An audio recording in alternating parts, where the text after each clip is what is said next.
ask Callie to note roll call. And I would ask Tashidra to lead us in the Pledge of Allegiance.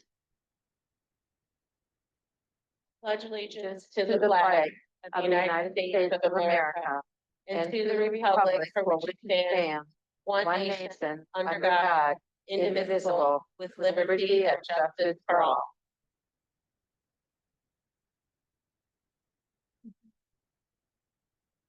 Well, let me just say it's good to see so many friendly and talented people here.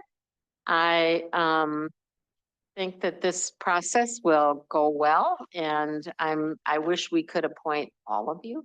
But never fear, I have your names on a list for committee appointments coming up. So you all have a future.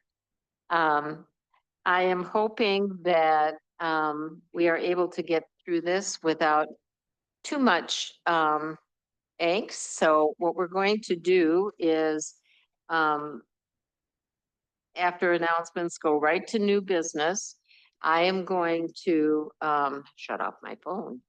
I'm going to say that we have worked out a process. We've agreed on the questions because of the number of candidates. We have reduced the questions by a number. So we're down to 5 questions that each of you will have a chance to go to the podium and answer. There's a microphone up there for you. When you get there, the trick is to turn the mic on so the green light shows, and then to speak pretty closely to it because it doesn't always love you. So you have to convince it to project for you. So with that, what I'm going to do is move to new business and then move to item 5.1 and ask Bill Chang to start the meeting, give the information on how this is going to run for everyone. You have questions beforehand, let us know. But then what we'll do is go through the questions, interview everyone, and we'll take a break before we make the discussion and decision on the appointment. You can be in the room for that if you want. You don't have to be if you don't want to be, but it is an open meeting. So we welcome you. We're going to score each of the questions, and those scores will be tallied by Bill because he's the most neutral of anybody in this building, maybe Al too. But Bill will be there, and then we will come back and identify who got the most, the highest score, and then we'll go from there. If there's a tie, we'll have to vote on the tie. So that's where we are. I will then turn it over to Bill unless anybody has questions at this point in time. Yes, Jim.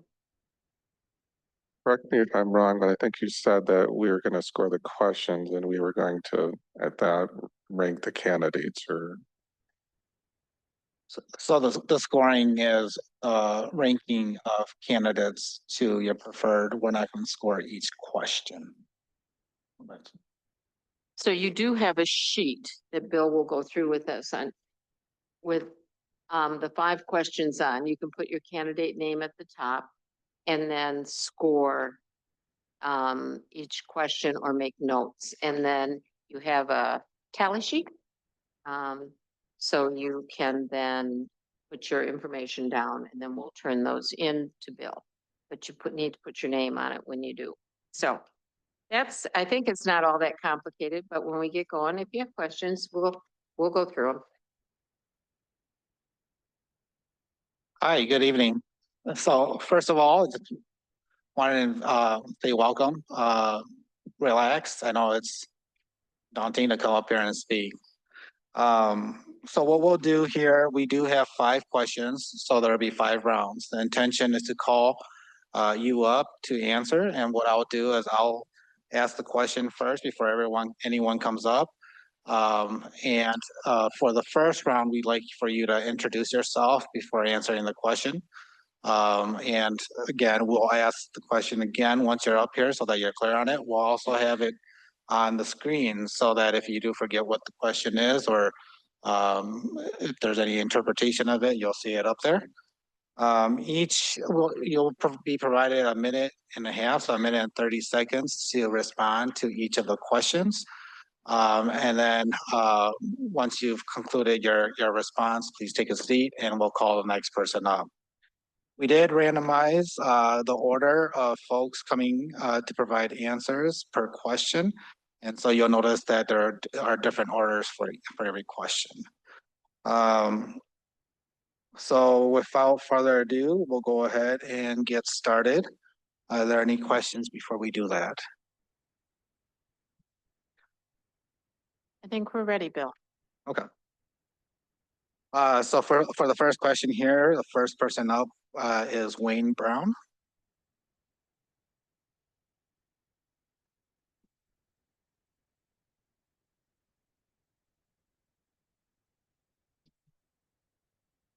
Well, before the round starts, the first question is, what do you see as the primary role of a village trustee?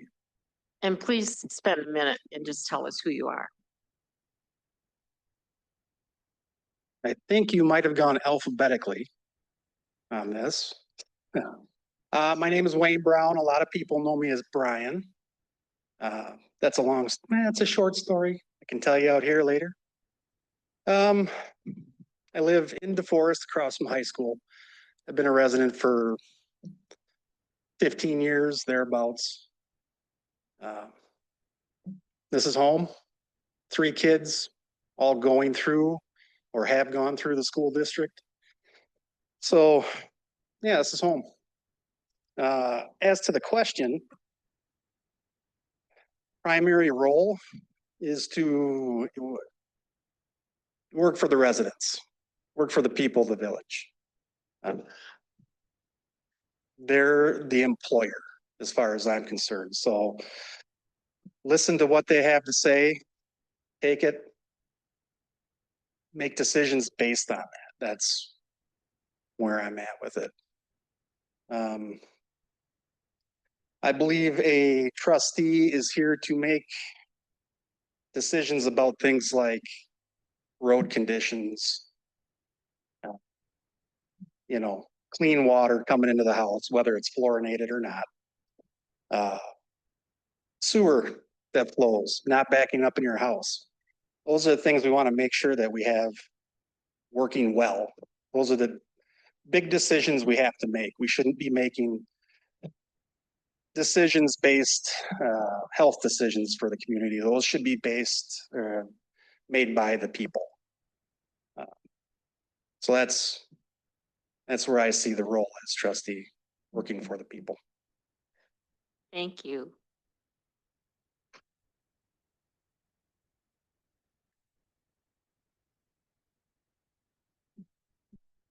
Next up, we have Gary Fortier.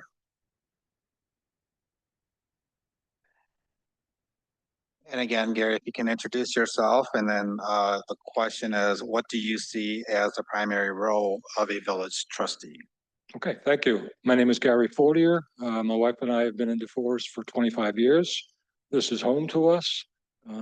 I've retired recently, but this will continue to be our home. So if I could hear very much. The question, I think as a trustee, I would serve multiple constituents. Obviously, the residents are the most important constituents I would serve. But other constituents include the rest of the board in terms of the way we interact with each other. The employees of the village, to be sure that their questions are heard as well as the residents of the community. Obviously, following state statutes and understanding all of that is something that's relatively new to me. I'm coming from a private background, so I would have to learn much of what's offered to me in that area. But essentially, listen to constituents, but not just listen to understand. Understand what their issues are, why they feel the way they feel. Don't dismiss it. Often when we have settings where we're at odds or have a different opinion, we're not listening, because while the other person's talking, we're automatically formulating our response to what we think they're going to say. So I think one of the biggest things I would do is listen to understand of all of the constituents that I would support. Thank you. Thank you.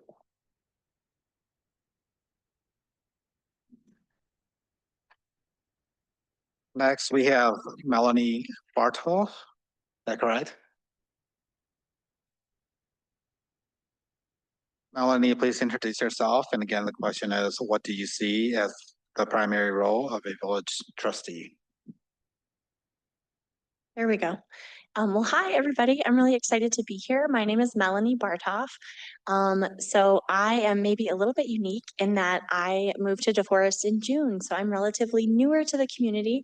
My husband and I moved from Milwaukee to Dodge County and then out to DeForest because I work in Madison and that commute got a little bit hard. So I have a background in nonprofit organizational leadership and management, and I have an education background in that as well.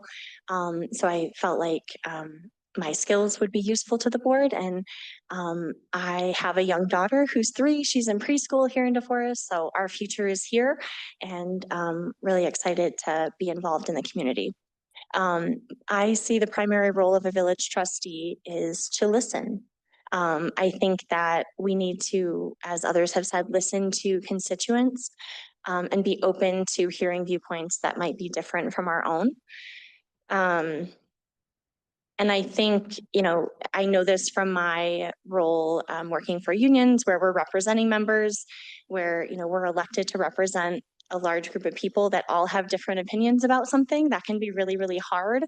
So I think with every decision, trying to do the best you can by as many people as you can in any decision that you make. And of course, listening to different perspectives on issues. And then something that I also think is important for the board is because organizationally, we have an obligation to work with the village staff, and we're a partnership that kind of makes things move together. So I think that's an important piece of a trustee's role as well. Thank you. Thank you.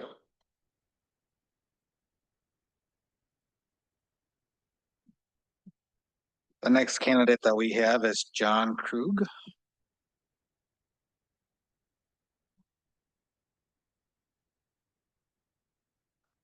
Hi, John, please introduce yourself. And again, the question is, what do you see as the primary role of a village trustee? Okay, my name is John Krug. I've been a resident here probably the shortest period of time, well, except so I got 6 years. My wife and I moved here, and we worked for the city of Sun Prairie for a lot of years, and we were looking for our forever house or a place to retire to, and we traveled all over the United States looking for that special place. And we looked all over the state of Wisconsin. And one day she comes home from a bike ride with one of her girlfriends that I found a lot. And I'm going, where is it? It's in DeForest, village of DeForest. It's kind of off the bike trail. It's really nice. Went over there and looked at it and said, this is the place to be. Met our neighbors right away. And we were very, very fortunate, I think, that she had that bike ride that day, because that she found our forever home, our forever place we want to live and be part of this community. So what do you see as the primary role of village trustee? You got to wear so many hats. I remember I got this hat of what a wastewater superintendent is, and it's an electrician and it's a plumber. I mean, it's the same thing with I think with the village trustee. You wear a lot of different hats, and you have a lot of people that are your employers that voted for you to hopefully represent you, make sure that the city is going in the correct direction, and hopefully have a say in what's important to them, and have that then the trustee then take that back to the board and relay that back to the board. So it's a lot of different hats you got to wear, and it's I think that's what's kind of nice about it. You're dealing with a lot of different people, and hopefully you make the correct decisions. You talk to the people, and you get what they want, an idea of what they think should happen. And sometimes it's not going to happen. You got to be able to let them know that. Try to be as transparent as you can be. So, guys, doing a great job. You're wearing a lot of hats, and those hats come in handy, I think. Thank you. Thank you. Bill, can we have 2 minutes to write on our sheets? I'm not as fast as some, I guess.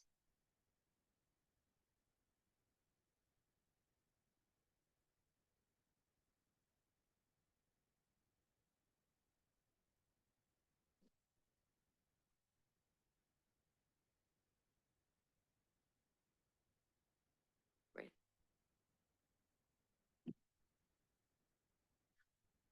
Next candidate that we have is Craig Gerke. Did I pronounce that right?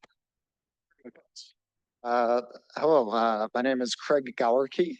I'm also relatively new to the area, only being here about 8 months or so. Moved here because I'm a remote worker. I worked for Skyward, which is a software company for school districts. And so that is my background. I'm also a small business owner. And so I have a partnership with Aquamos Coffee in Wapaka, Wisconsin. And so I know how a small business operates and what it takes to formulate a business plan. And so to answer what do you see as the primary role of a village trustees, it is building out that plan, building out a framework to grow, to expand, to see possibilities for the community, and give opportunities for those small businesses for just life in general. Another role is to communicate a lot of the issues that local governments have is communication issues. And so finding different ways to communicate those issues and communicate those potential opportunities and resolutions that community members have. And so building that communication. Thank you. Thank you.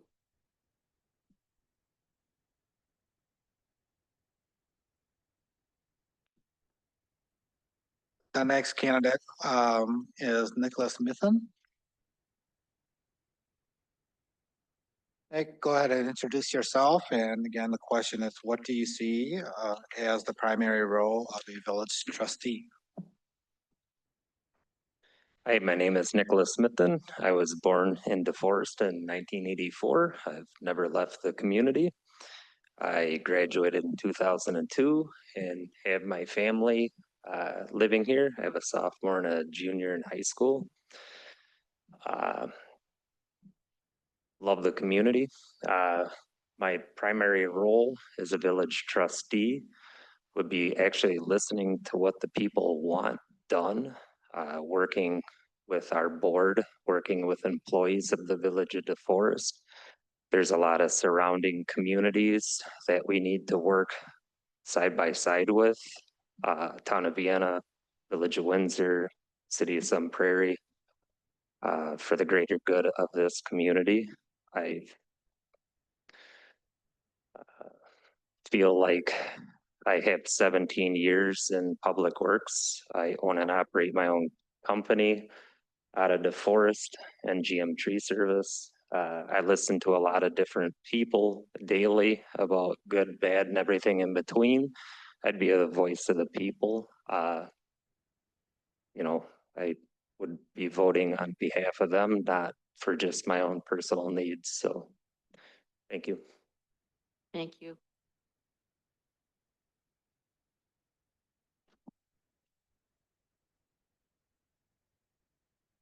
Okay, next we have Brad Cords. Brad, if you can introduce yourself, and then the question is, what do you see as the primary role of a village trustee? Hi, my name is Brad Cords. First, I want to thank you all for inviting us all to be here. You have a lot of candidates, so tough decision to make. I have been a DeForest resident for just over 5 years now. Before that, I lived in Middleton for about 12, and then the surrounding Madison area. Went to college at UW-Madison and loved the area, so this is where I want to call home for a long time. My family just started in a school district in DeForest, so really enjoying that so far, and have a lot to look forward to. So I've had an interest in politics for a long time. I was a poli-sci major in college, and so paying probably way too much attention to politics for the last 20 years. But Yeah, so role as a village trustee, I think, is helping craft policy to make sure that we're really moving forward the forest and what the vision is and what we want it to become.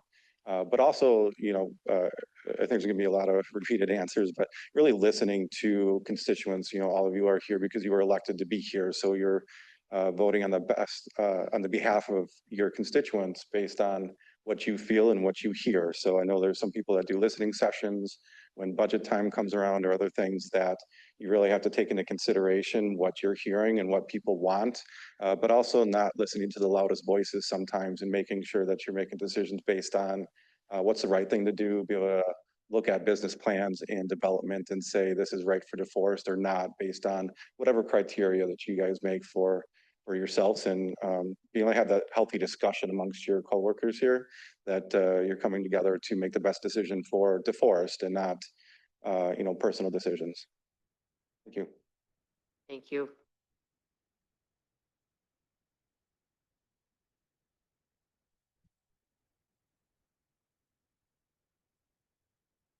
Okay, next candidate we have is Ed Morganroth. Ed, if you can introduce yourself, the question is, what do you see as the primary role of a village trustee? Sure. Hi, good evening, everybody. My name's Ed Morganroth. I live in what I refer to as Southern DeForest. When I first got here, I was looking at the map. It was confusing that I was a lot closer to Sun Prairie than I was to here, to Village Hall, with the library or anything else. I live in Southern DeForest with my wife. We've got two adult children. One lives in Madison, one lives out in the state of Washington. I've been here a little over a year and a half, over we have. Came here from the Stevens Point area, which is in central Wisconsin, where I was had a career in insurance and finance with Nationwide, which is out of Columbus, but it was the subsidiary was Wausau Insurance. During that time, I was an elected board member of the school district there for a little over 3 years. As far as the primary role, there are several roles, and other folks have said it well, to listen to the residents, to seek out their views. The communication is obviously critical. It's a two-way street. You want to both draw out information from the residents on what's important to them and how things are going, but you also want to communicate back out what you're doing, what the village's priorities are, what you've heard them say, et cetera. And the other primary responsibility of the board is to hire and evaluate the village administrator and to make sure that they're working under the guidance of the direction that the board has set, which is not day-to-day operations, but which is looking at and working on the strategic plan, the comprehensive plan, and the board is the big picture, and the village administrator and the staff are handling the day-to-day operations. Thank you.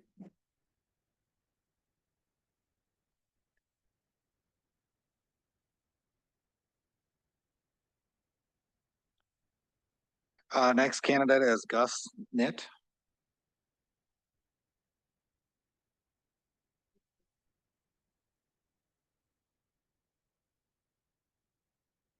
Hi, Gus. If you could introduce yourself, and again, the question is, what do you see as the primary role of a village trustee? Okay, my name is Gus Kennett. I am, semi-retired. I had been in education for 42 years as a teacher, business manager, superintendent of schools. We moved to the forest about the time I retired, so we've been here 5 years. After that, I've been called back to do some interim work. In fact, right now I'm currently back in my old district, the school district of Partyville, as the interim superintendent because of a situation that occurred up there. And I also, in my spare time, then also work part-time at the Mouse House Cheese House. the role of a village trustee is, I see, is not much different than my role as a educational administrator. It's communicating with people, both talking to people and listening to them, getting their opinions, getting their ideas, getting their vision of what they, in this case, what they would like to see the village of DeForest look like. And then ultimately, after all of that talking and listening, making decisions that will benefit the community, that will continue to make the DeForest community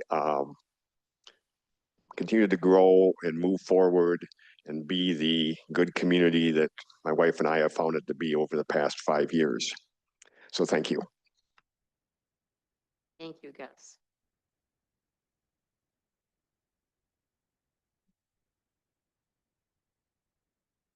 Okay, and then last candidate for this round is Carrie Lupke. Carrie, if you can introduce yourself. Again, the question is, what do you see as the primary role of a village trustee?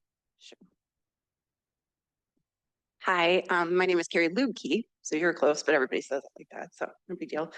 I have, and my family live in DeForest. We've lived here for quite a while now. It's coming up to 10 years. And I have 4 children.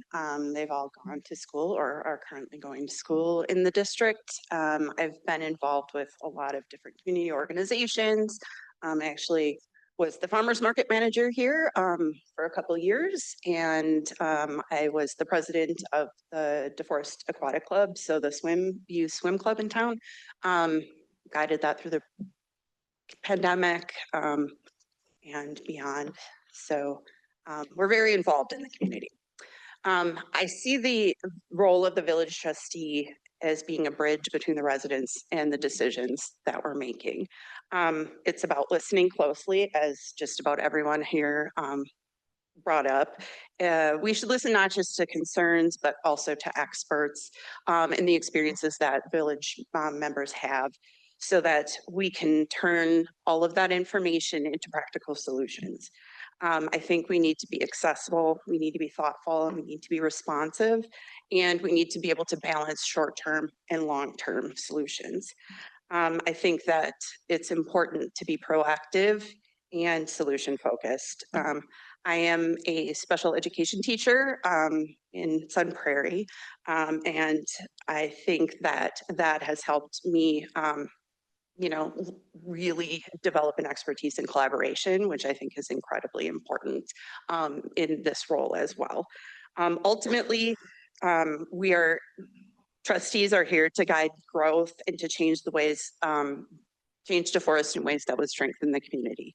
It's about being a listener, a problem solver, and an advocate who values the input of the people who live here.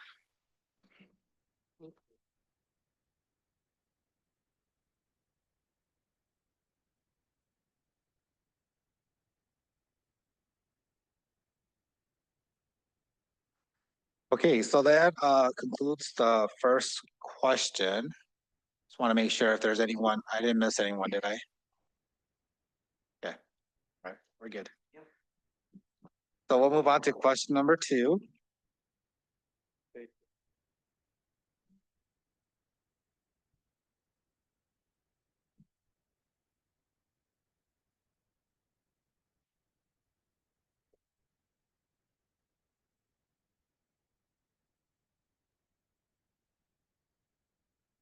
And just so people know, everyone in the room, it's trick or treat tomorrow, and I brought trick or treat for everyone. So your job is to eat it.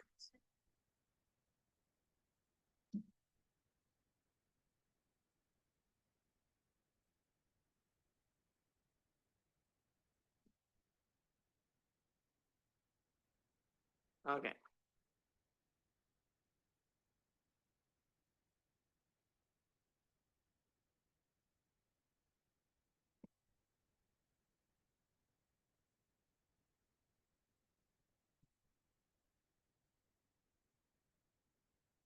Ready? Everyone but Jim. Give him one more minute, Jim. Okay.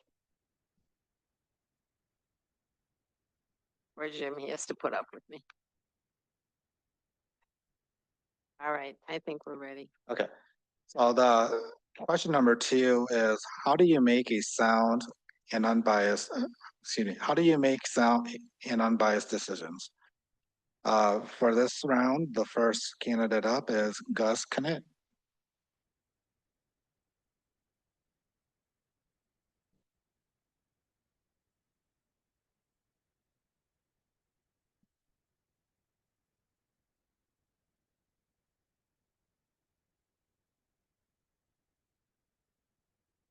Do you need my name again, or you all know who I am now?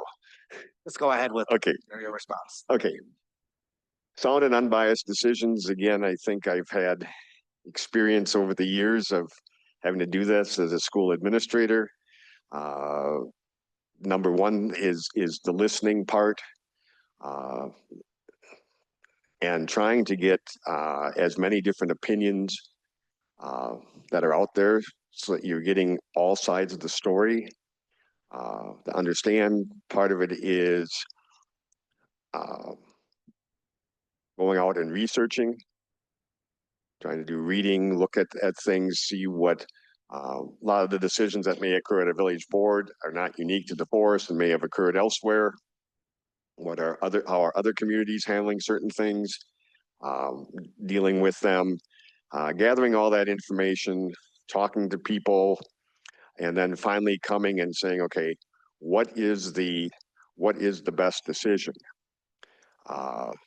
And sometimes making the best decision is not the easiest path to take, but you still have to look out and say, okay, what is the best for this community? What is the best, both short-term and long-term, for the village of DeForest? Thank you. Thank you, Gus.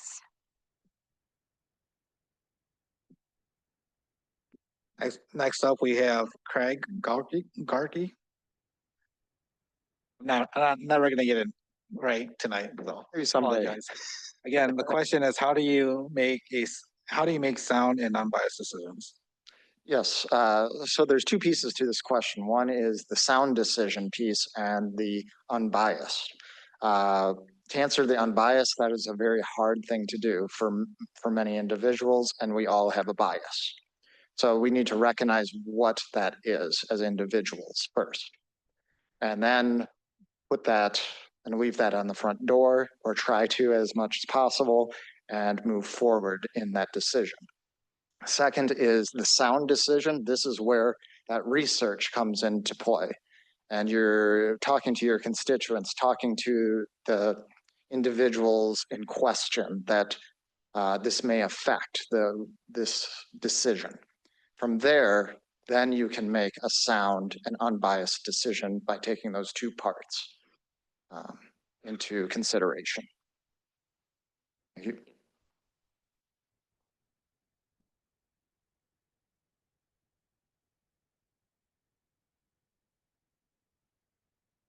Next candidate we have is Brad Cords.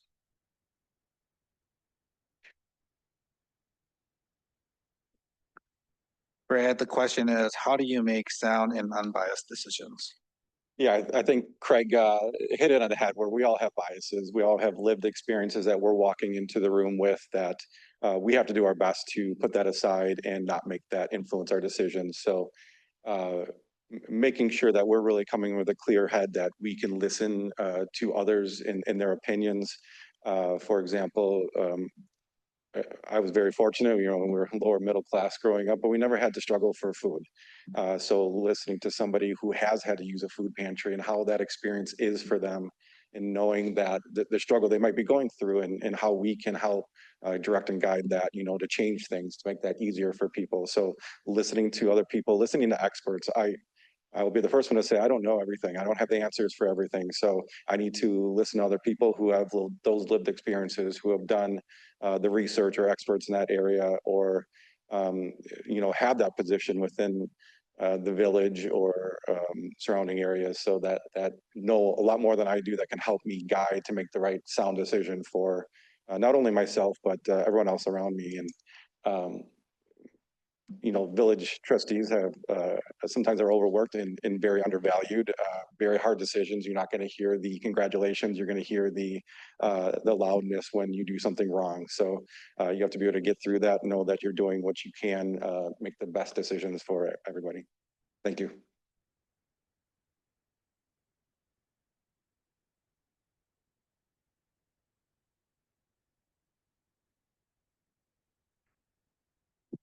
The next candidate that we have is Wayne Brown.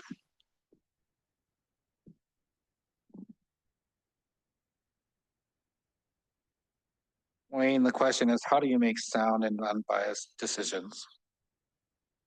So the term or the phrase, it takes a village comes to mind, right? I think listening to everybody from all walks of life, from every part of the village, even the other board members, listening's a big part of it. I agree. Again, I think we're going to be doing this a lot. I agree. Unbiased decisions. I think everybody has bias. There's not a lot of way around that. And bouncing things off from people, listening, it's really what you have to do, right? Yeah, there you go. Thank you.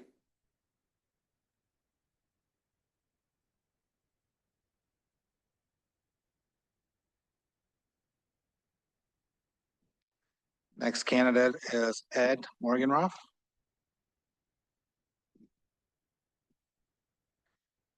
Ed, the question is, how do you make sound and unbiased decisions? Sure. I think you need to do your research. You need to make sure you've done your homework and you've read the agenda and the packet, and you're prepared for a good discussion. And hopefully you come into a board meeting or a committee meeting with an open mind. And then you try to engage your other board members or committee members to, you lay out your case of what you think, and hopefully have a good give and take discussion, because you learn things, and maybe hopefully somebody learns a few things from your perspective. Always good to talk to some residents, try to get their opinions on issues. And then if you do have talking about bias, if you would have a conflict of interest for some reason or a strong bias, then disclose that, and hopefully then you can, it'll give you a better chance to decide. Thank you.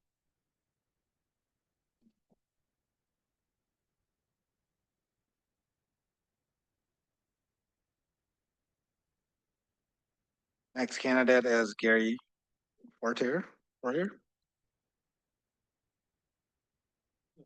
There's that T in there that makes me want to. Gary, the question is, how do you make sound and unbiased decisions? Well, one of the things that served me well in that area is knowing that I'm not the smartest person in the room. There are other people. In fact, you're not all the smartest people in the room either when it comes to certain subjects, but I may be the smartest person in this subject. It's the recognition that other people have more knowledge than I do at certain subjects. I might have more in other areas. That aside, there are times where, fluoride as an example, it behooves us to bring in experts from the outside who can present us with data, statistics, science that we don't have, so that we can make a more informed decision. But in general, we just have to recognize, because we're working in the context of a board, that we each bring something to make sound and unbiased decisions. And we have to understand that each one of us brings something different. And we have to listen to each other and rely on each other's experience and expertise.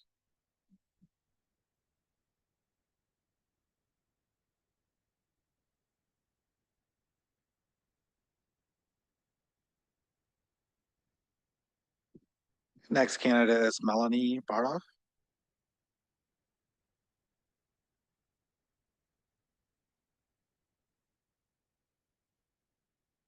Melanie, the question is, how do you make sound and unbiased decisions? So one thing I was reflecting on is that the best leaders that I've encountered in life don't have ego. So I think leaving the ego at the door, because I don't think it has a place in leadership. It's not about me, but about the people that I represent and about what is ultimately best for the village. Listening, as others have said, and being open. I approach problems with curiosity and knowing that I don't know everything, but also being curious and open to hearing perspectives that I haven't thought of before and learning something that might change my opinion on something. So being curious and being open to that. And then collaboration and information. Getting as much information as possible, looking at research, taking recommendations from staff that have specialized knowledge in areas that I don't, and just also receiving as much input as possible from the community so that we're hearing lots of voices and lots of perspectives and getting the best information that we can to make a decision. And then ultimately, I think really as a board, just looking at the strategic plan and like the mission and the goals that we've set for the village, so that we're asking the question: are the actions that we're taking serving this goal and serving this mission that we've set as a board? Thanks.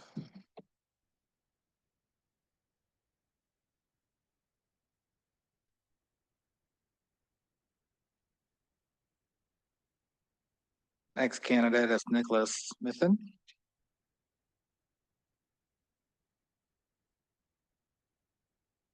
Nicholas, the question is, how do you make sound and unbiased decisions?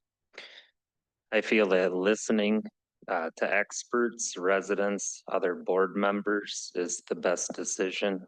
To be unbiased, that's not going to happen. We're all judgmental with opinions and stuff like that. But I think listening has to be the best thing. You have to take everybody's input and put your own biased away and what would be the best decision going forward. That's what I feel like it should be.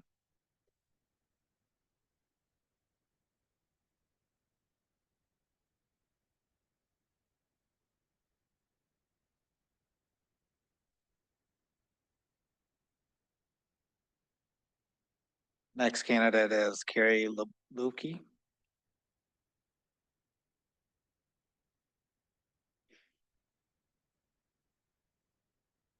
Carrie, the question is, how do you make sound and unbiased decisions? Well, as a teacher, this is something we talk about all the time. So I've done a lot of work looking at the ways that biases can creep in and your implicit bias. I mean, it's just a constant like self-evaluation process. But when making decisions, I mean, we have to focus on what the impact is going to be to the community, relying on data and experts, understanding both short and long-term effects, and making it a priority to listen to residents and community leaders so that all the perspectives are considered. Through my experience in education and local programs, inclusive, thoughtful decision-making leads to stronger outcomes and more connected community. I'll take a collaborative, evidence-based approach to decision-making.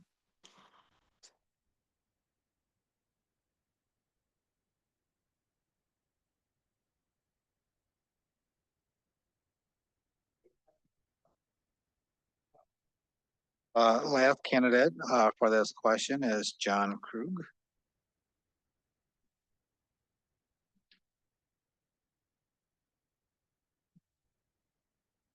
John, the question is, how do you make sound and unbiased decisions? It's a tough one. Some decisions, for me, have been operating, our superintendent of the Sun Prairie wastewater plant have been based on factual information. It's chemistry, the chemistry shows that this should work, and you follow the chemistry. Do a lot of research, talk to a lot of different people at different wastewater treatment plants, talk to the DNR about, what's going on? Why isn't this working? It worked before. So we base some things on, we go back historically and we looked at what worked then. And most of the time going forward, it worked again, but sometimes it doesn't. So we just gotta keep doing our research. I definitely always had my biases though. I mean, I go to the staff and say, you know, we've done it this way before, it worked, and we're going to do it again. And we try it and it doesn't work. So I got really good at listening to them. And we had subdivisions where we get some major rainfalls and we have major backups. And I go back and look at the data and said, well, this shouldn't have happened. And you talk to the residents and they give you a lot of different clues as to why it did happen. So I relied a lot on their, I've lived there, they said, for 10 or 20 years, and this has happened before. And you always said, you're going to fix it this way, and it didn't work. Why don't you try something different? And we do that. And I'm done. Thank you.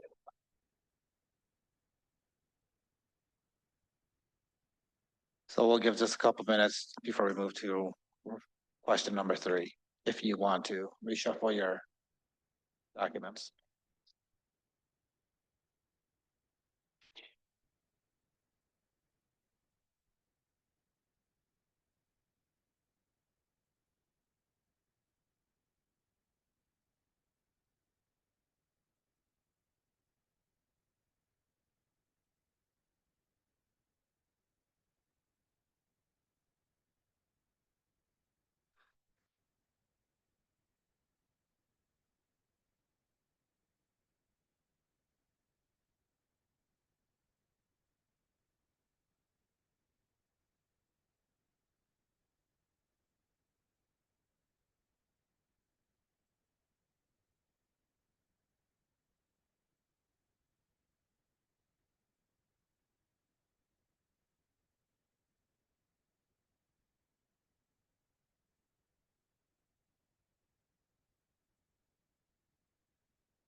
Okay, for the third question, how do you plan to incorporate the village's core values while in service on the village board? First up, we have candidate Melanie Bardoff.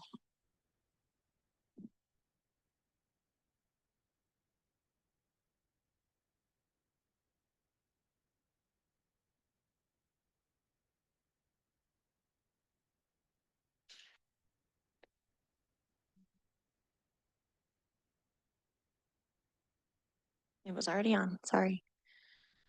Yeah, so I would say, again, just going back to the strategic plan and the core values of the village and using that as a guidepost for everything that we're doing. So listening to residents and taking into consideration all of those perspectives. The strategic plan has outlined a number of challenges. So I know that, for example, how do we grow sustainably while also maintaining the character of the village is something that is a very important goal that we'll have to face in the short and long term. So I think just really looking at those values and the mission that we've set in the strategic plan and using that as a guidepost for the work that we're doing, while also encouraging and being proactive about community involvement in the work that we do as well. Thank you.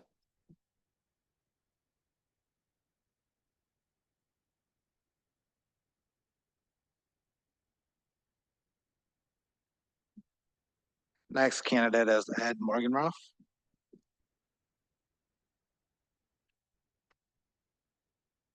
I think just in the board's daily or ongoing work, you know, they should be familiar with the core values, whatever they are, collaboration, diversity, clear communication, etc. And be aware of that and try to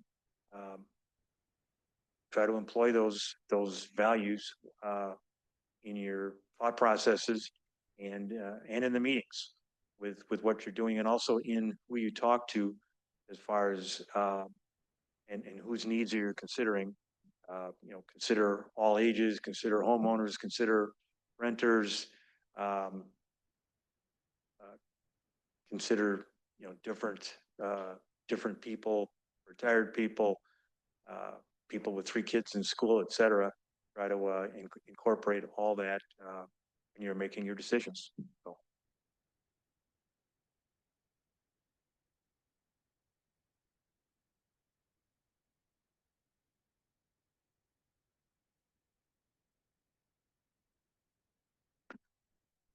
Next candidate is Brad Cords.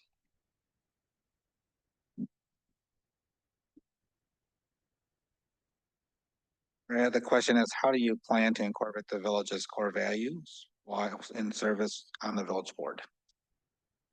Yeah, when I was reading the core values, I heard a lot about it at one of the past board meetings, in really wanting, the board to look for somebody who incorporates those. And I thought about at my work, UW Health, we have this thing called respect for people. So a lot of the things really matched up with what we're trying to do as a company and how we treat each other on a daily basis. So it really resonated with me. It's a lot of easy common sense things. It's not something hard for any of us to do, but it's something that takes thought and consideration about making sure you're doing this on a daily basis, especially when you're having some of those hard conversations and you're having to make tough decisions that not everybody is in favor of, but making sure that we're keeping in mind the growth of DeForest, but also a lot of people want different things for growth, and what does that mean to us? Being able to communicate your goals and your intentions clearly with the community, and also listen to that as part of the communication process is listening to what people want and then communicate afterwards, what you did and the why. And then everybody's going to make mistakes, so own those. Make sure that you can move forward from that, and it doesn't become a sticking point. And I guess last, care about what the work you're doing and the people you're serving.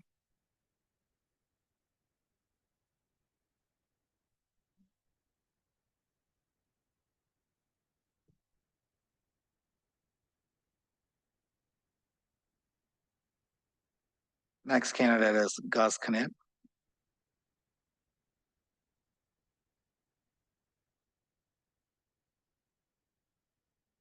Gus, the question is, how do you plan to incorporate the village's core values while in service on the village board?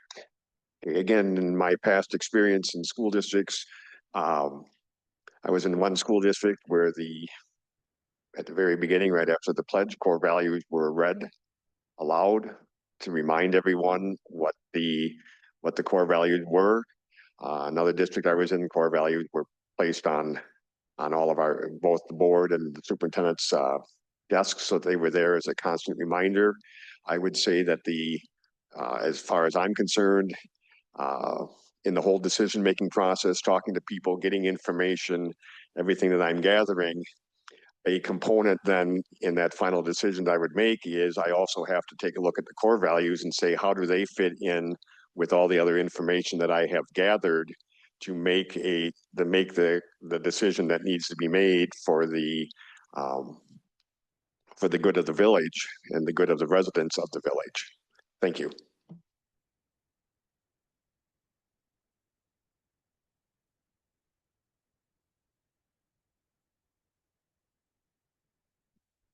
Next candidate is Wayne Brown.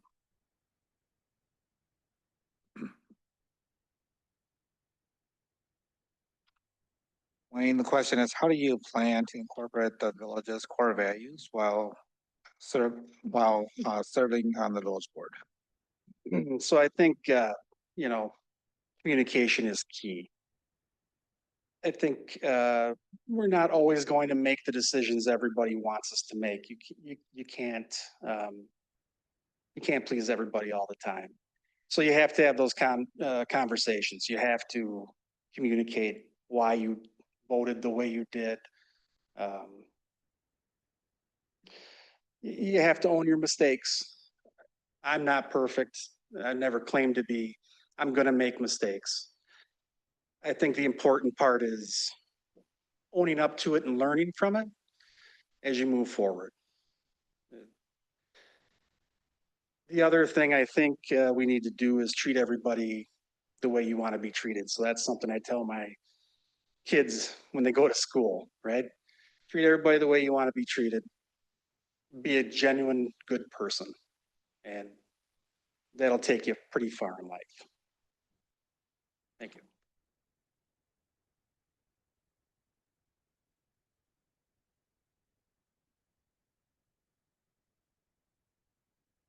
Next candidate is Nicholas Mithen.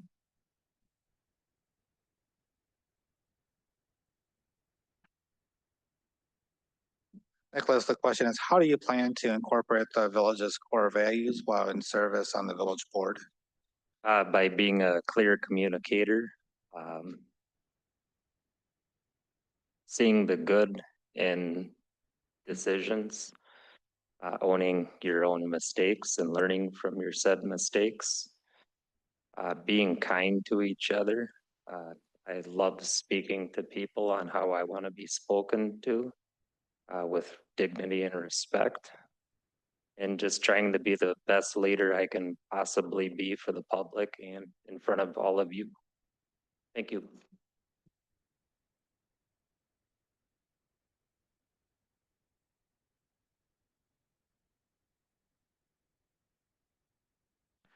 Next candidate we have is Craig Garkey. Getting closer. Each time. I'll get it right before the end of the night. So with this question, I see it as the how. How am I going to incorporate these values? And it's about being intentional, about recognizing these values. It is about being an authentic person and not trying to put on a billboard, and being that good neighbor that was laid out in your core values. That comes through communication, seeing the good in other people, building that trust, owning mistakes, which was brought up, and being inclusive, being an inclusive community. And then on top of that, what that looks like is fostering growth, different ways of growth for DeForest, and using that as a vessel, as a method to grow as a community. Thank you.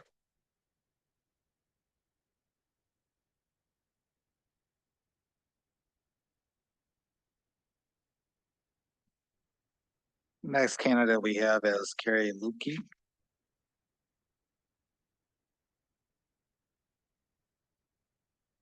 Carrie, the question is, how do you plan to incorporate the village's core values while in service on the village board? To me, leadership means making decisions with integrity, transparency, and a focus on the greater good. I'll put the needs of the community above personal interests and listen carefully to residents. As a teacher, communication is what I do all day long. It's a part of my job, and it helps build relationships. I sent out a weekly newsletter as the DFAC president, so I was constantly communicating with the members of our organization so they would be in the know what's going on, what decisions needed to be made, and different things of that nature. It also means being accountable, owning your decisions, explaining the reasoning, and being open to feedback, treating colleagues, staff, and residents with respect, even when your opinions differ, which is not always easy, but it's essential. Ethical leadership sets a standard that builds trust and confidence in local government, and I would strive to uphold that standard as a village trustee.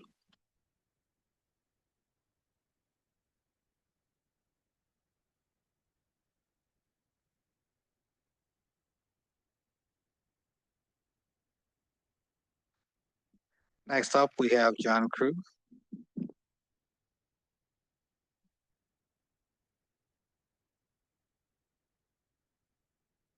John, the question is, how do you plan to incorporate the village's core values while in service on the village board?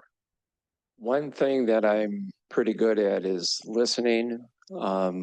Listen to a lot of the residents in my previous job with the city of Sun Prairie when they were having problems, and having a good line of communication with the community and with the councils that I dealt with and Public Works Committee and all the different committees. But then at the same time, I think you gotta really look at over time, those core values could change. And, as the makeup of the village board changes, those core values can change too. So if they need to be changed, I guess we just got to sit down and be ready to change them, whatever that needs to be done. But I guess that's all I have to say about that. Thank you.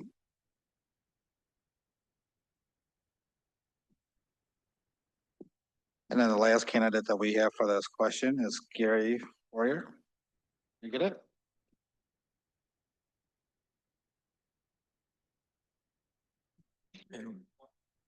Gary, the question is, how do you plan to incorporate the village's core values while in service on the village board? Thank you. I think over my life and over my career, I've tried to let 4 words govern the way I behave and the way I interact with people. And those are integrity, civility, transparency, and collaboration. That's the way I operate. That's what I expect of others. Every company, every municipality, every business has core values, but they can't be core values around the wall or in the book or on the back of a business card. They have to be values that we hold each other accountable for. And I think that's the missing link often when we look at values. When we work as a group, the accountability factor is something that's important. And we have to, typically with the group we're working with, we have to agree to hold each other accountable. But those are the 4 words that really govern the way I act. And I think those are pretty important apple pie words. So I hope that's not oversimplified.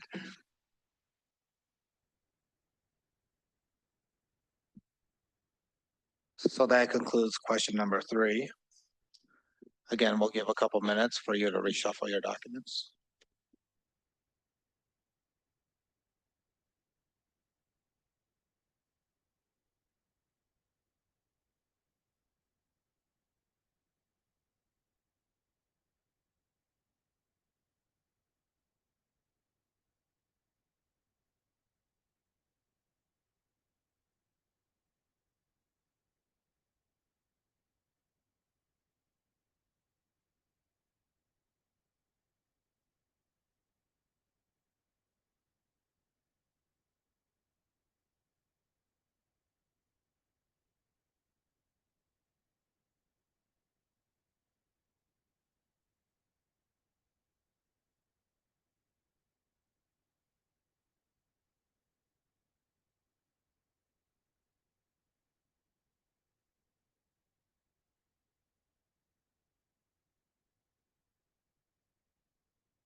Okay, we'll go ahead and move to question number 4. Question number 4 is, what is your vision for the future of DeForest, and how would you balance economic growth with residential needs? First up for this round, we have Ed Morganroth.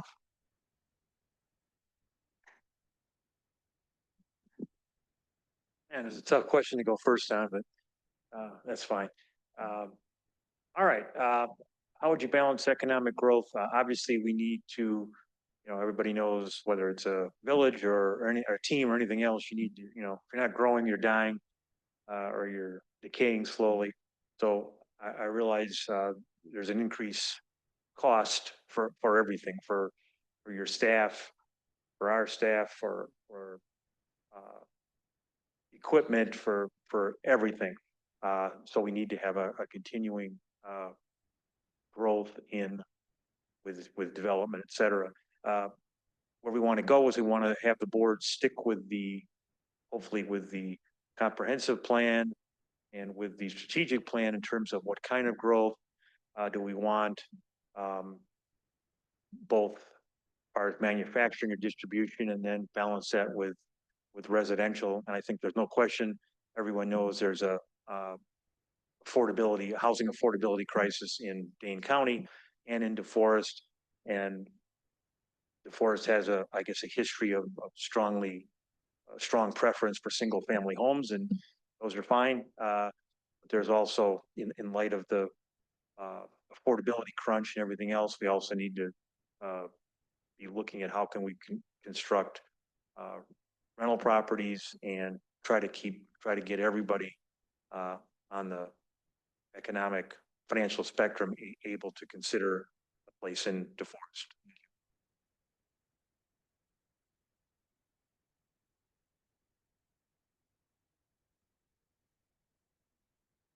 Next up, we have Melanie Bartow.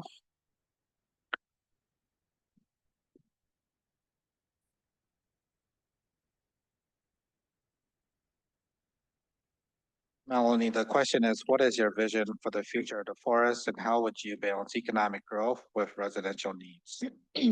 This is a hard question to go second too. But I was thinking back to when we first moved here and we were starting to look at houses in the area. And the thing that struck us most about DeForest was we saw so many people walking and biking. They were pushing strollers. It was like a movie scene, just like this picturesque kind of small town. And it was very clear to us that it was very community and family oriented, and that was what we wanted. So I think about that. And so when I think of my vision, it's to maintain that character. And I know that's something that was talked about a lot as I was reviewing the strategic plan, that residents really want that, is to maintain that, but also we recognize this need to grow and be sustainable and responsible in the way that we do that. And thinking about our parks and the natural resources and all the things that we love about the community. So I would just say it's a hard question, but growing smart, and it's a case by case situation. So there's not one solution that's going to fit every problem. But I think looking at creative growing and planning solutions and creative solutions, for example, with housing availability, are there creative zoning ordinances that we can look at, and just also seeking resident input so that there's always community engagement in that process as we're going along and making decisions. I think I was under time, even though I wasn't being timed, so.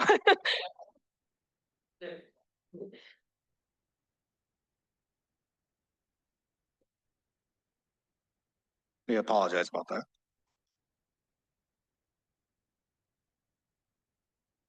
Next up, we have Brad Cords. Brad, the question is, what is your vision for the future of the forest and how would you balance economic growth with residential needs? Yeah, I think it was a couple of board meetings ago where I heard them talk about affordable housing for, firefighters or teachers or others in the community, and all for that. I think it's needed everywhere. A lot of the discussion, or a lot of the things I see happening though, is a lot of places that I would barely myself be able to afford with housing in apartment buildings that are being put up. So I think there's a balance that needs to be struck about how do we make this affordable housing, because right now I don't know that we're there yet. So I think there's a lot of discussion around how do we get there. I was very excited for a pool a year or two ago to be put in DeForest. So for me and my family, because it's a great thing, and I think and where I'm going there is how do we have things in our community that make people want to stay here, do activities here in DeForest, so they don't have to go elsewhere to be able to get those same amenities. And I know there's a lot of people who want to keep a small town feel, I'll say, but then there's others that really want this growth. They want to develop. They want to. We are a growing community. In the last 5 years, it's really expanded. But balancing that for the people who want the small town feel with the growth that is needed, and then really using the land surveys and park surveys that we have to listen to our community about what we want for a future, and really learning how do we get that input, because right now I don't think we're getting enough voices heard. So having that communication. Thank you.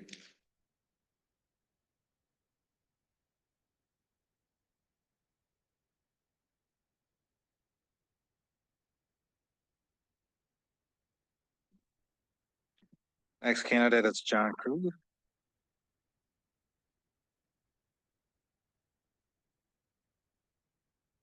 John, the question is, what is your vision for the future of the forest and how would you balance economic growth with residential needs? Okay, that's still being the what, third or fourth or fifth, that's still a tough one to answer, tough question to answer. I think you really have to look at your master plan and how you plan on having the city grow. Do you have more single family homes? Do you have more multifamily homes? And by doing this, what's going to be the impact on the residents? You're going to have, is some of this growth going to cause the taxes to go up? Is some of it going to cause the taxes to stay the same? That's, I guess that's what you got to do. You got to find the balance that would allow that, because the more growth you have, you know, you do put more pressure on your infrastructure, on the streets, on your water, and that can reflect back to a higher cost for the, you know, property tax costs for the resident that's been living here for a lot of years, and maybe for the new residents that would like to live here, and maybe they can't afford to live here because of some of those. You're growing too fast, and the revenue's not coming in fast enough to be able to support that growth. So that's a tough question, but for our city of Sun Prairie, that happened a long time ago. We were growing like crazy and nobody else was, and they all wanted to have our problems. And the problems we're trying to get done in 30 minutes and a half. I'm done.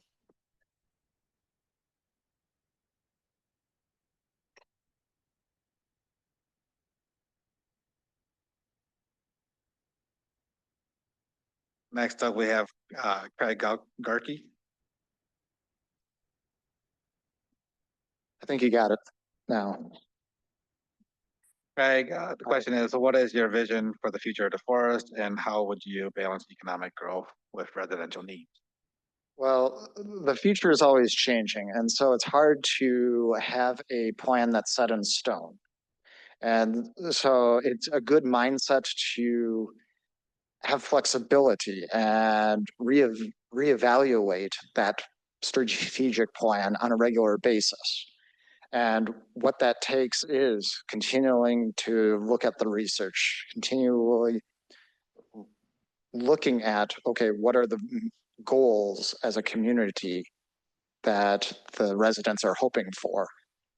And so there's sort of two routes a community can go down. One is they focus on residential or economic growth. A lot of communities really do one of those two really well. While there are newer communities like DeForest, you have the ideal place in that you have room to expand. You are a newer community, and so you have the ability to do both of the growth and residential areas and economic areas. And so I would say pushing forward on that and making sure that small businesses, large businesses, and also housing and affordability all come into play in that strategic plan. And again, always looking and reevaluating.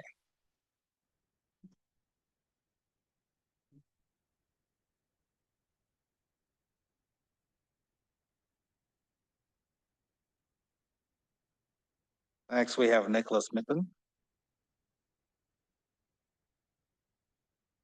Nicholas, the question is, what is your vision for the future of the forest, and how would you balance economic growth with residential needs? So when I grew up in DeForest, it was a very small town feel 41 years ago. In my opinion, DeForest is growing at rapid rates. It just doesn't feel small town anymore, which I kind of miss, in my opinion. I feel like we should focus on what we currently have. Like DeForest is doing a great job with the business parks off of Stevenson over by Fleet Farm. I feel like we should get a little more diversity in for grocery stores. We have one, and I feel like their prices could come down a little bit more with competition. If DeForest keeps growing at the rates we're at, affordable housing is going to be gone. My house has doubled in value since I've owned it. Property taxes are going up. I'd like to try and figure out ways of keeping more of your own money versus getting taxed. That's just my thoughts.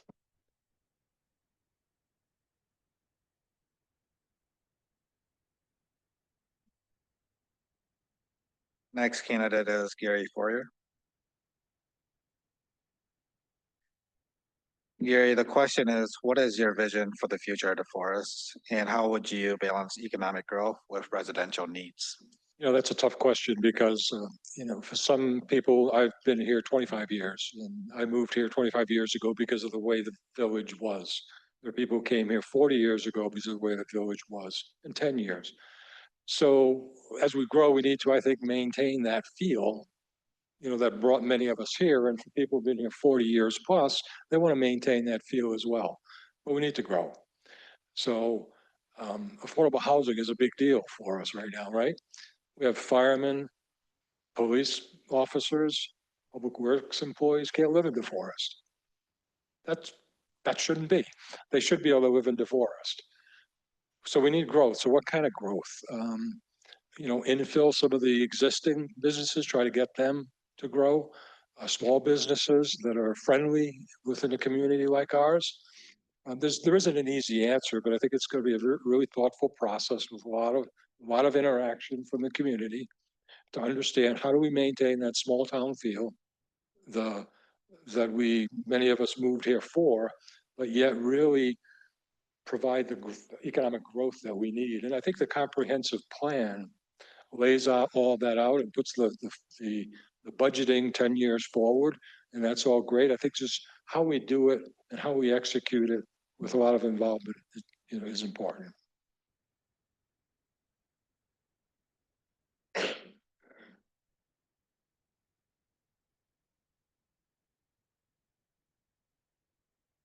Next candidate is Gus Knitt.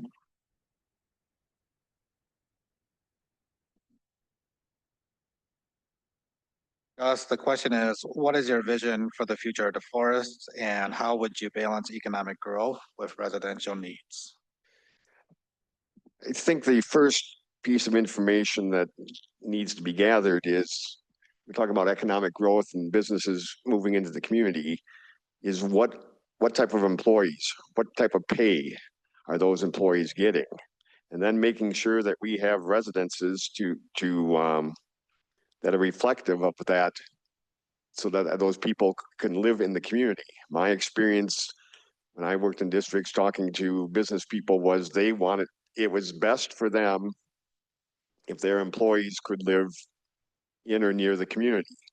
Because if they lived farther away, it was much easier for them to go find other jobs, and suddenly created a hiring issue for those businesses within, in this case, within the forest. It makes it more challenging for them. So my thought is, again, you have to take a look and say, okay, what type of businesses are there? What is their pay scale? And are we making sure that we have housing in that community that those people can live and work in that community? So thank you.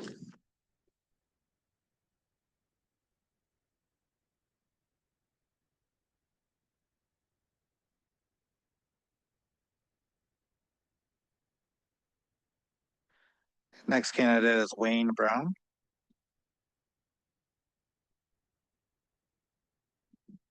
Wayne, the question is, what is your vision for the future of the forests, and how would you balance economic growth with residential needs? So when I grew up in Madison, I always kind of wanted to move to a town, you know, that you saw in the movies, where it's snowing and there's a gazebo and there's Christmas lights. And that's kind of how I picture this town. And my vision for it is to stay that way. Slow growth, steady growth, keep the small town feel, do our best to attract businesses, small businesses, businesses that are going to pay a decent wage. I think we need to maintain what we have. And I think we do a good job of it. Parks, that kind of thing. But we need to strike a balance between affordable housing, businesses coming in. We need to figure out that balance. I think that's really the important part. And getting communication, obviously, from, and I feel like a broken record, but from the residents. You know, there was a survey out for parks, 156 people of 10,000 communicated on that. And it sort of makes me sad, and I wish we could figure out a way to get better communication with the residents. Thanks.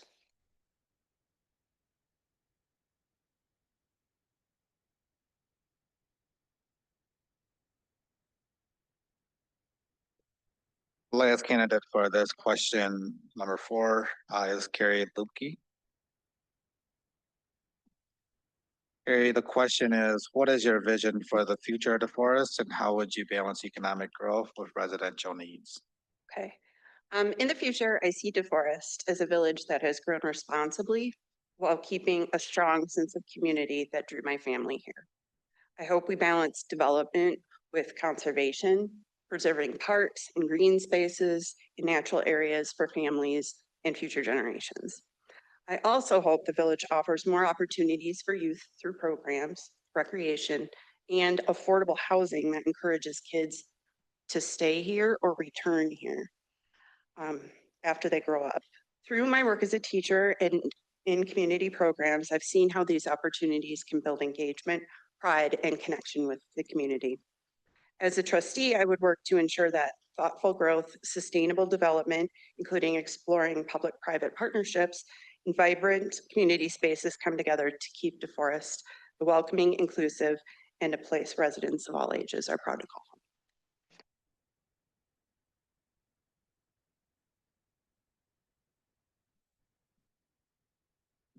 So that concludes the 4th round here, question number 4.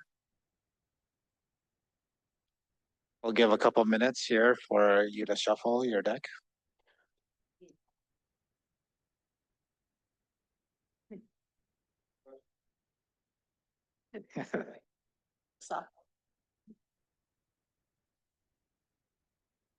Questions are from the community, so I have questions.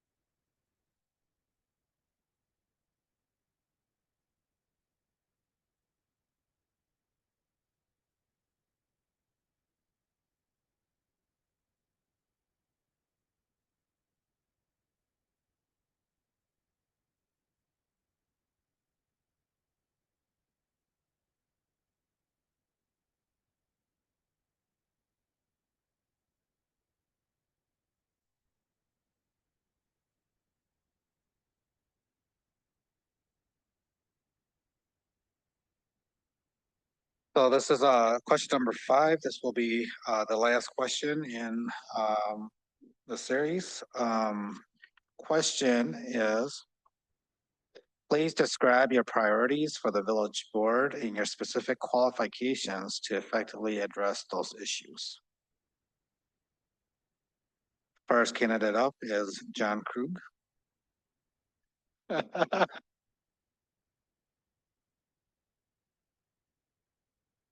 John, do you need the question repeated? Just hard to be the first one, so I'm trying to think. Okay, so priorities for me, being a part of the village board would be to try to maintain the balance that we have right now between the single family homes and multiple family. Keep the industrial side going. I mean, we got the Quick Trip, you got some other things going on. I think that all helps the community to keep the property taxes down. And the qualifications that I bring to would bring to the position is 38 years of putting together multi-million-dollar budgets for the operation of our wastewater plant and collection system in the city of Sun Prairie. I've had to work really very close with various council members. I've worked a lot with residents that were impacted by heavy rains and flooded basements, and I've been there at 2 o'clock in the morning visiting with these people, trying to let them know we're going to make sure this doesn't happen again. And then they want guarantees, and tell them I can't make a guarantee because I can't control the weather. But I think I've got some good experience with budgets. Very good experience dealing with some citizens that are very upset with the city and the way things are handled. And I think that's what I can bring to this position. I almost beat it this time. Thank you. Next is Nicholas Mitten. Nicholas, the question is, please describe your priorities for the village board and your specific qualifications to effectively address those issues. So some of my priorities, if I was elected to the village, I would try and slow down the growth just a little bit here. We have subdivisions going up all over. I'm a farm kid by heart. I kind of like looking at cornfields too, not just houses. I would try and work a little better with some of our neighbors surrounding us, especially the annexation of other communities. I'm not a fan of that. I kind of like small town municipalities trying to make a go of it on their own, trying to stay a farming community. Some of my qualifications would be, obviously, I was born and raised a farm kid and developed other knowledge in working for other places. But there's something to be said about driving down a road and just looking at cornfields and soybean fields and alfalfa with deer and wildlife, and versus slaughtering it all and putting in condos and million houses everywhere where it used to be cropland. So thank you.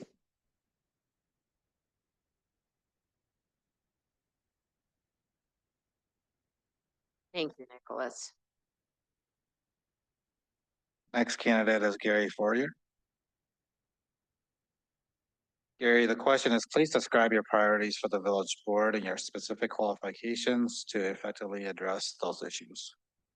Okay, I'm probably going to lose some points on this, but that's okay because I say it the way I feel. So you guys are all great people, work hard, and you're very talented and good people. And I'd love to be part of the board. At the same time, I know there's been a resignation, there's been a recall. Some of the things I've gone through, there's a little bit of turmoil. Well, there has been. So I'd go back to the 4 words that I talked about before that are very important to me. And that's integrity and civility and transparency and collaboration. And I would offer my 45 years of executive management, where I've primarily worked with high performance teams across the country. I was responsible for 7 factories when I recently retired, 700 people.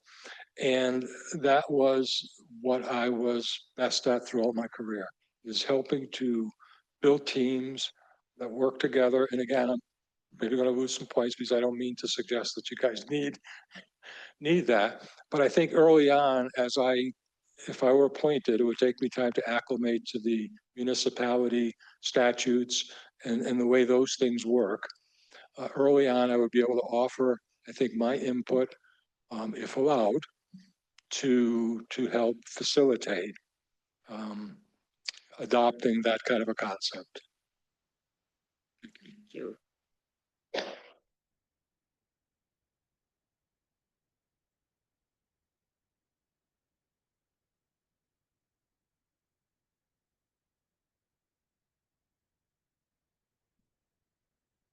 Next candidate that we have up is Carrie Lupke. Carrie, the question is, please describe your priorities for the village board and your specific qualifications to effectively address those issues. If I were elected or chosen as the village board trustee, I would focus on responsible development that protects what makes DeForest special, our natural spaces and our sense of community. Growth is exciting, but I believe that it needs to be balanced with conservation and long-term sustainability, which means preserving parks, open spaces, and waterways, and encouraging environmentally friendly future planning so that generations can enjoy the same quality of life that we do. As a teacher and through my work with community programs, I've seen how much people value spaces and opportunities that bring residents together. And I want to ensure that we grow. As we go, we continue investing in these programs. I went back to school in my 40s to earn a master's degree in special education because I have 2 children that have disabilities, which led me to become a special education teacher. And it gives me a deep understanding of inclusion, advocacy, and collaboration values that I would bring to local government. As president of the DeForest Aquatic Club, I've worked with families, volunteers, and community partners to keep a youth program thriving. All of these experiences have shown me how much an impact people can have when they get involved, and that's the spirit that I want to bring to the village board. Thank you.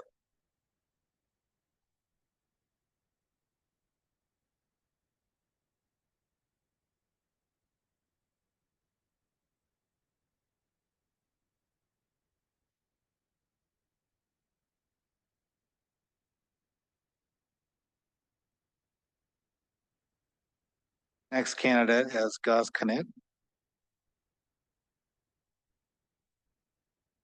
Gus, the question is, please describe your priorities for the village board and your specific qualifications to effectively address those issues. Okay, I would tell you that priorities would be certainly to maintain the assets that this community has, the parks, the walkways, those types of things, the things that drew my wife and I to this community. Maintain the services that we offer to the citizens of this community, as simple as garbage pickup, plowing, things like that. And there are times when you have great growth, things like that, that sometimes those things fall to the wayside and we forget about those. We can't forget about those basic services and basic assets that this community has. And in the meantime, continue to work on that growth in the business and residential area. We can't forget about that. That will be ongoing. My qualifications, again, really being a school administrator I don't think is a whole lot different than being a village board member, except you get the vote and I never got the vote. I just had to come up with the ideas. But part of that is over the years I've had to worry about how I'm fitting a number of different pieces in the education program into a confined budget, how we're offering those services, how we're going to provide for all the needs that we have, and having tried to put together budgets and understanding how we try to implement programs would be helpful for me. Thank you.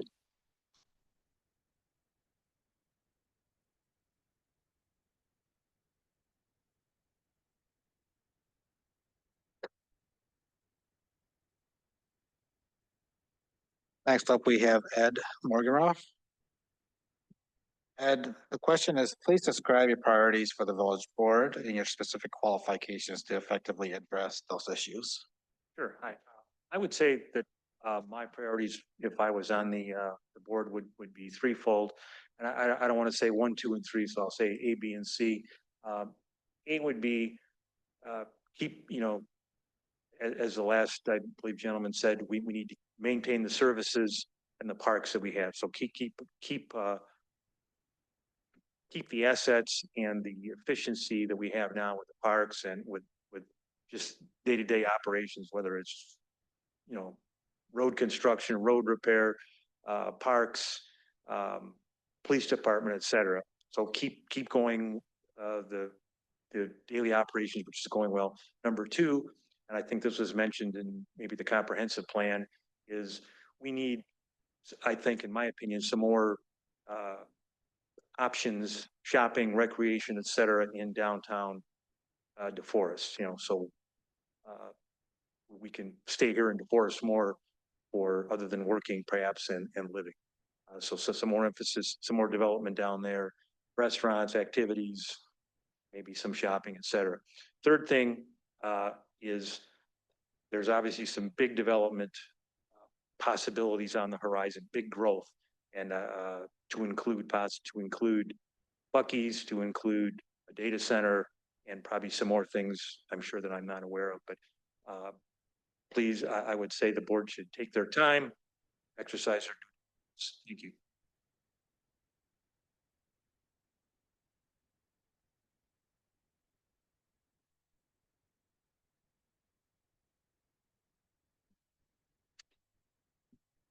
Next candidate we have is Craig Garkey.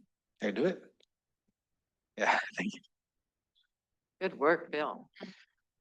All right, so describing my priorities, I did come up with a list here and sort of ranked them. And my number one priority is establishing trust, first off, because that can easily be lost. And then number two would be enhancing what DeForest is known for. And that is the parks and the trail system. And so making sure that is top notch and what DeForest is known for going forward as well. Three is, maintaining the infrastructure. The construction project on V is quite annoying, but it is very necessary to continuing the growth of DeForest. And so next on my list is finding ways to cut those restrictions and ways in which small businesses can establish themselves. And some of my qualifications is that I'm a small business owner. So I've gone through that process in another community, but it definitely takes a toll on trying to get a small business up and running. And so trying to limit that as much as possible. And then I'm a remote worker, so I enjoy going out, getting outside of my apartment after work and enjoying those trails systems. And so I love that. And then finally, I've been on a board that has gone through the SWOT analysis. So thank you.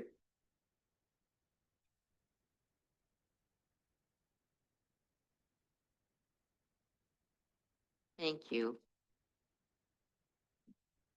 Next candidate is Wayne Brown. Wayne, the question is, please describe your priorities for the village board and your specific qualifications to effectively address those issues. The first thing I want to do is get rid of taxes for everybody. Gone. No, seriously. Seriously, I think what I would like to do is maintain a steady growth, slow and steady growth of the village. Promote transparency, gain trust, or a couple other things. But as to the steady growth, I think we need to look at our wants versus our needs within the city. So I currently work for City of Madison Municipality, and I'm constantly told I need to know what your wants are and your needs. So I'm very often having to balance that out, whether it's through the operating budget, tell me what you need, tell me what you want, and we'll see what we can do. Capital budgets, that kind of thing, running them further out. Big thing for me, again, broken record, communication with the people. That's a big one for me. Thanks.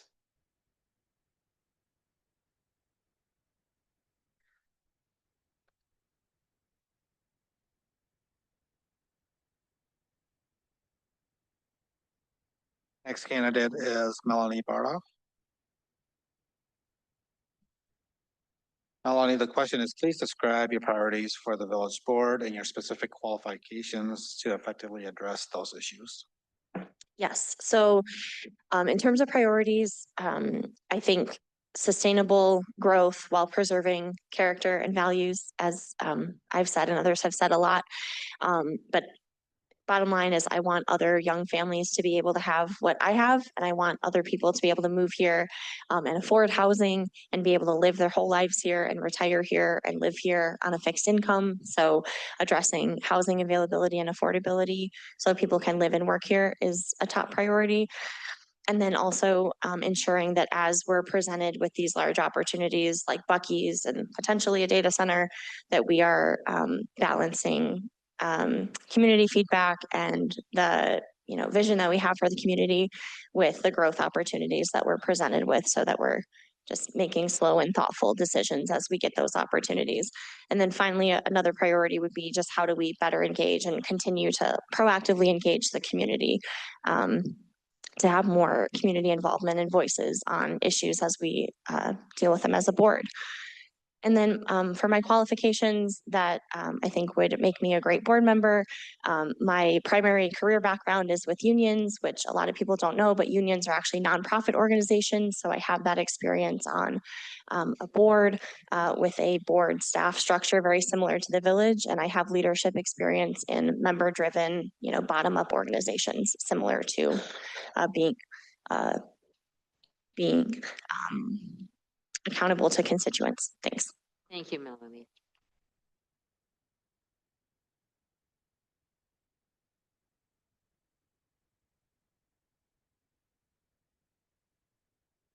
Final candidate for this round, Brad Cords.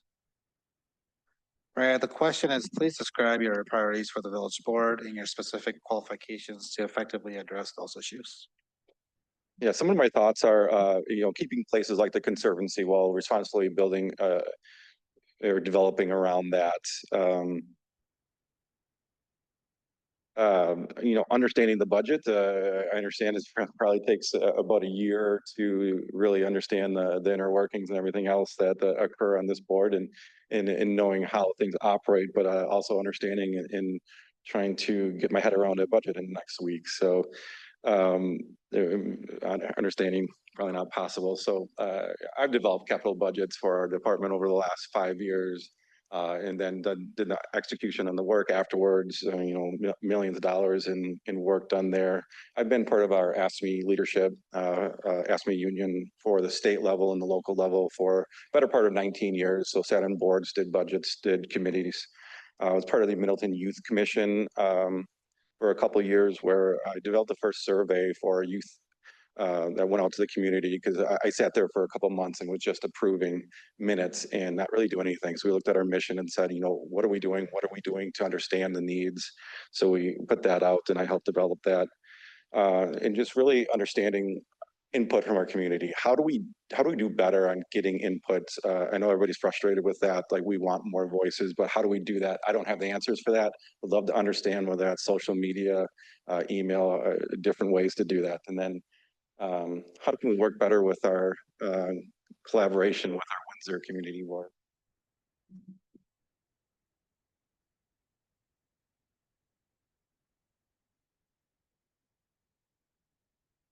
So that concludes our interview session. First and foremost, thank you all for being here tonight and taking part of the interviews. Jane, I'll hand it back over to you. Thank you, Bill.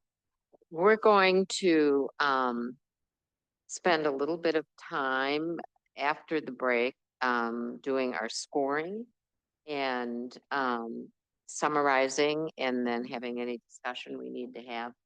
And then we will turn that sheet in to Bill, who will tally them, and we will be here with the decision yet tonight. So I would ask that we take a few minutes.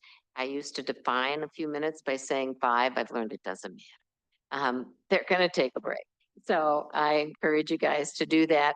There's candy, there's bars, residents, help yourself. It's trick or treat. So we will go from there.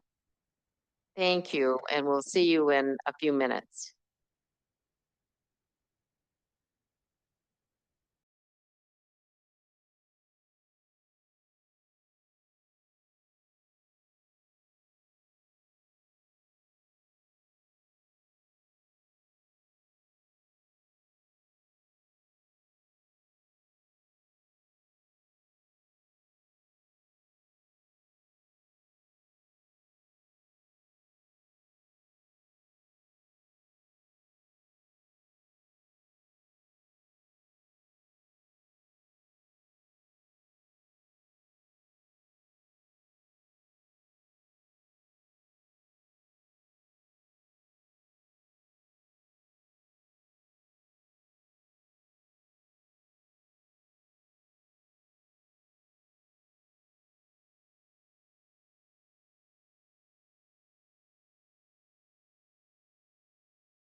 it's a challenge, but we appreciate you're doing it. And I was serious when I said there are committee positions, there are elections coming up, there are community meetings, there's all sorts of ways you can participate. And I love seeing your interest and your skills so that we can call on you for different things. So thank you for taking the time, being interested, and thank you in advance for staying involved in our issues. We need community support in what we're doing. See, he has to figure out now what I scratched down there.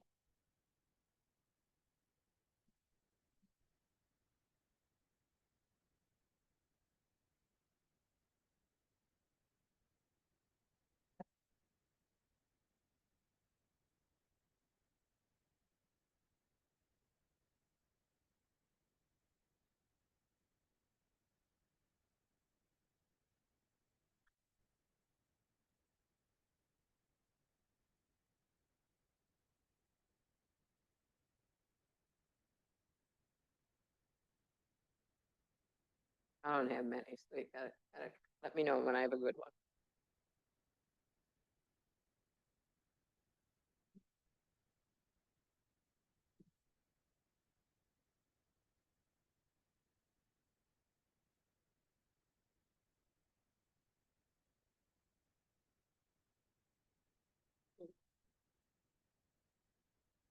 Just to remind people, this is a special meeting. There is a board meeting on Tuesday night with a fairly extensive agenda, and we welcome all of you to come and listen and provide over the course of time your feedback or to use public appearances. We all like that. So we will have the first and third Tuesday of almost every month, except when there's an election, and then it gets pushed a few days. But you know, we love to see you here.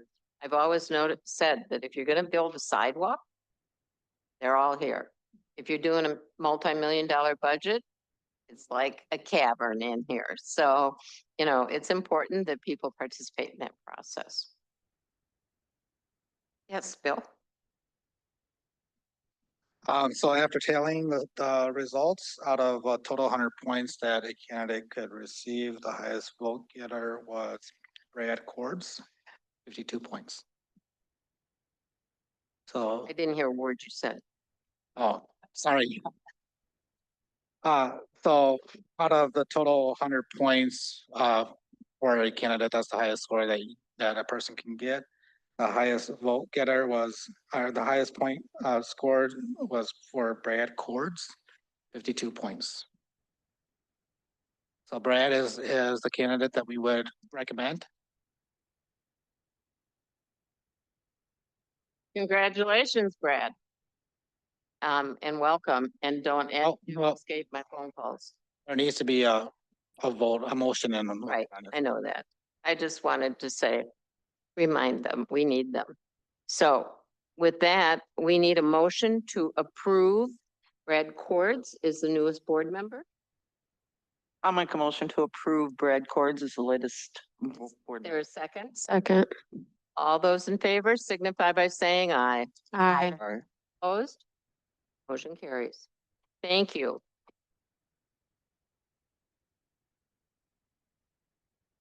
We'll have a name tag for you and see you Tuesday.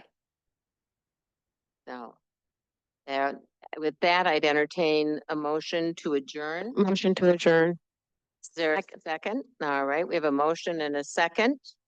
All those in favor signify by saying aye. Aye. Opposed? Motion carries. Here you go. I'll leave my papers here for you. Yep. Hold it out, my friend. Don't look, yeah, I get dilly dally. I'm surprised.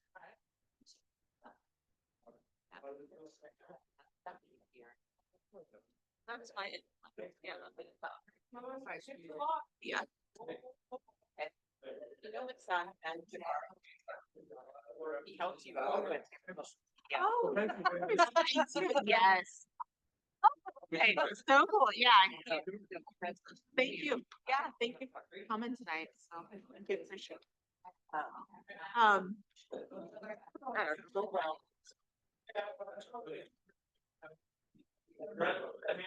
Thanks, Dick.